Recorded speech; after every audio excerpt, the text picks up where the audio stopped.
अस्सलाम वालेकुम। मुजरिम अगर आज जुर्म करके बच निकलता है तो मत समझे कि हमेशा बचा रहेगा।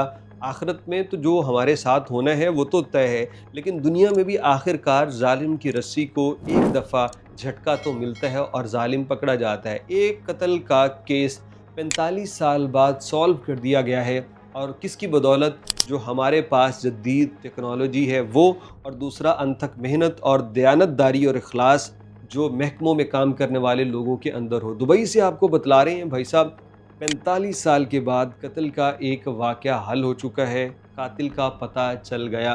किस तरह से ये आज की स्टोरी में हम शामिल करेंगे, लेकिन आप प्लीज़ वीडियो को लाइक तो करते हैं, सब्सक्राइब ज़रूर कर लीजिए, क्योंकि हमारे तकरीबन 92% जो देखने वाले हैं वो सिर्फ देखते हैं, सब्सक्राइब नहीं करते। तो प्लीज़ सब्सक्राइब कर लीजिए और अभी आपको लेके चलते हैं स्टोरी की तरफ। ये स्टोरी मीडिया पे आके बताई है डायरेक्टर खालिद अस्समेती, जो कि क्राइम इन्वेस्टिगेशन डिपार्टमेंट से जिनका ताल्लुक़ है, ये डायरेक्टर है वहाँ पे।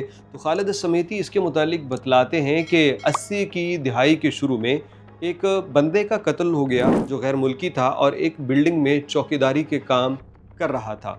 उस वक्त चूँकि सीसीटीवी कैमरे वगैरह नहीं होते थे, लोग भी बहुत कम थे, तो इस कत्ल के सुराग में हमने बहुत कोशिश की, लेकिन हमें कोई कामयाबी हासिल ना हो पाई। हमने जाए वक़ुआ से जितनी भी चीज़ें थीं उन सब को जमा किया, और जमा करने के बाद उनको महफूज कर लिया। लाश को वारसों के सपुर्द कर दिया गया, जो भी उसका दफनाना या कफनाना था वो हो गया, लेकिन कातिल हमें ना मिल सका। हमने फिर भी वो सबूत संभाल के रखे और वक्तन फ़वक्तन हम उन चीज़ों का जायज़ा लेते रहते थे, लेकिन इसको कई साल गुज़र गए और हकीकतन ये केस दाखिल दफ्तर हो गया, जैसे फ़ाइलें होती हैं कि अब ये फ़ाइलों के अंदर रहेगा और इसके मुजरिम कभी नहीं मिल सकेंगे। लेकिन फिर हुआ ये कि उन्होंने जितनी भी चीज़ें वहाँ से जमा की थी, तो उनमें एक सिगरेट, बची हुई सिगरेट का कुछ हिस्सा भी था जिसके ऊपर फिंगरप्रिंट लिए जा सकते थे, लेकिन वो कहते हैं कि हमने हर मर्तबा कुछ सालों के बाद कोशिश की, लेकिन हम कामयाब ना हो पाए। लेकिन आज इतनी ज़बरदस्त टेक्नोलॉजी हमारे पास आ चुकी थी कि जिससे फिंगरप्रिंट लिए जा सकते हैं पुरानी से पुरानी चीज़, और जो नामुमकिन थे पहले। तो हमने सिगरेट के उस एक टुकड़े के ऊपर जो फिंगरप्रिंट थे, हमने जदीद टेक्नोलॉजी की मदद से उसे वहाँ से लेने की कोशिश की। कुछ सैंपल हमारे पास आ गए, और जब उन सैंपल्स को हमने टैली करने की कोशिश की कि हमारे पास जो रिकॉर्ड है उससे मिलते हैं या नहीं, तो आखिरकार एक बंदे से मैच कर गए, जो कि एक मामूली जुर्म के अंदर पुलिस को मतलूब था और जेल के अंदर वो कैद था।